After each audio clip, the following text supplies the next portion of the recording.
बोलो उमापति महादेव की जय। हर हर महादेव।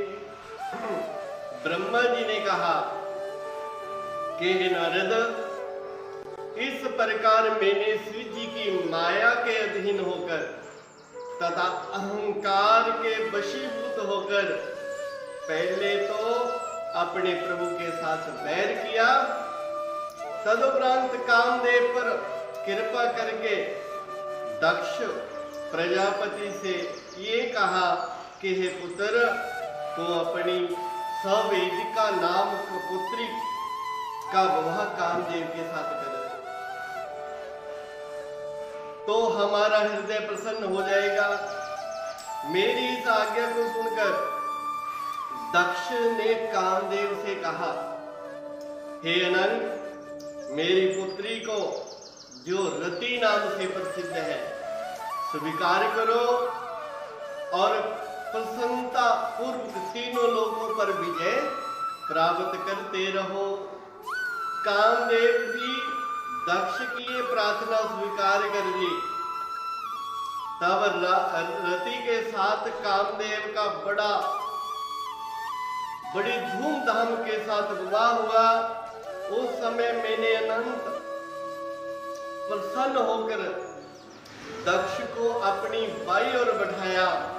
फिर पिता के समान उपदेश करते हुए भगवान सदाशिव ने मुझसे जो शब्द कहे थे उनका विचार करते हुए दक्ष से बोला, हे दक्ष, शिव जी योगी स्वरूप धारण करके तीनों लोगों को जीत, भोग विलास को त्याग, स्त्रीहीन हो सदैव स्वच्छंद विचरण किया करते हैं।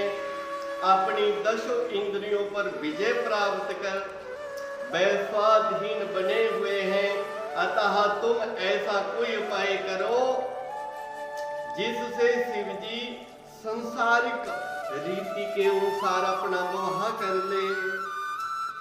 ऐसा हो जाने पर हम निश्चय हो जाएंगे शिव जी ने तुम्हें भी बहुत धिक्कार दिया है और अपने बड़प्पन के अहंकार में भरकर किसी को कुछ नहीं समझा। यदि विष्णु ने हमसे ऐसा कहा होता तो हम कुछ भी बुरा नहीं मानते। शिव जी हमारे पुत्र होते हुए भी हमारे प्रति ऐसे कटु वचनों का प्रयोग करते हैं, तो भी हम, जबकि तुम उनके भाई होते हुए इस अनादर वचन कहते हैं, तो ये किसी भी हालात में उचित नहीं।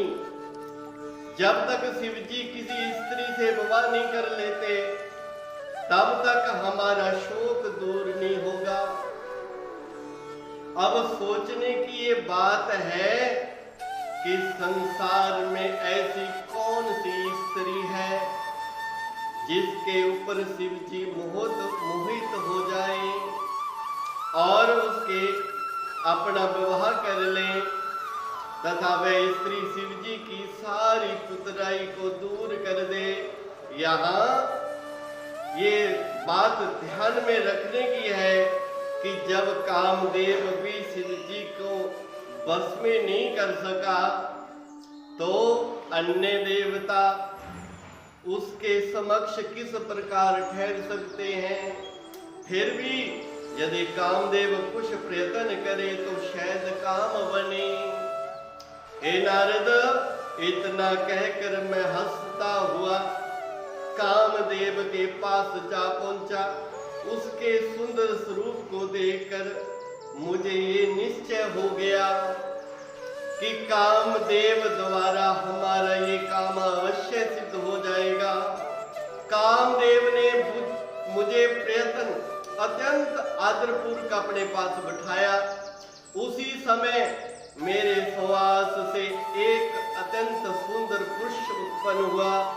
उसका नाम मैंने बसंत रखा। बसंत के जन्म से कामदेव की शक्ति में वृद्धि हुई। उस समय तीनों प्रकार की वायु चलने लगी। तथा पक्षीगण मधुर स्वरों में चहचलाने लगे।